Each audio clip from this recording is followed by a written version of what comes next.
मैं मानता हूं इस देश की मिट्टी में निश्चित रूप से सबसे बड़ा योगदान किसी का है तो अपने किसान भाइयों का है। और कहते हैं कि किसान खुश है, अन्नदाता खुश है तो निश्चित रूप से घर में संपत्ति भी है, सम्पत्ति भी है। तो मैं मानता हूं कि किसानों के प्रति हमारी सरकार की बहुत स्पष्ट योजना है। हम किसानों को केवल लाभार्थी बनाकर नहीं रखना चाहते, हम किसानों के कल्याण के साथ, किसानों के कृषि रोड मैप के साथ और कहीं ना कहीं भविष्य में किसानों की कमाई दुगुनी कैसे हो, कैसे उनको हम उनकी खेती में उनके विषयों को समाधान के साथ साथ उनके साथ संवाद भी करेंगे।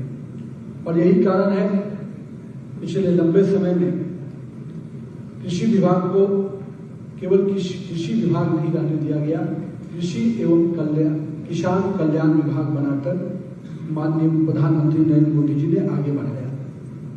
और इसलिए आज जब प्राकृतिक कृषि की बात होती है तो निश्चित रूप से प्राकृतिक कृषि को भी ऑर्गेनिक एग्रीकल्चर को जिस प्रकार से हमारी सरकार लगातार बढ़ावा दे रही है, हमारे किसानों के साथ संवाद हो रहे हैं, हम कैसे अपने ऑर्गेनिक खेती के नए मापदंडों को सीखें।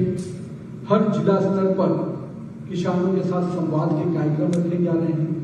और अभी भी हमारे माननीय मंत्री कृषि शिवराज सिंह चौहान जी का एक बैठक में मैं भी शामिल था। हर जिले में ऑर्गेनिक खेती को बढ़ावा देने के लिए कैसे इंसेंटिव दिया जाए।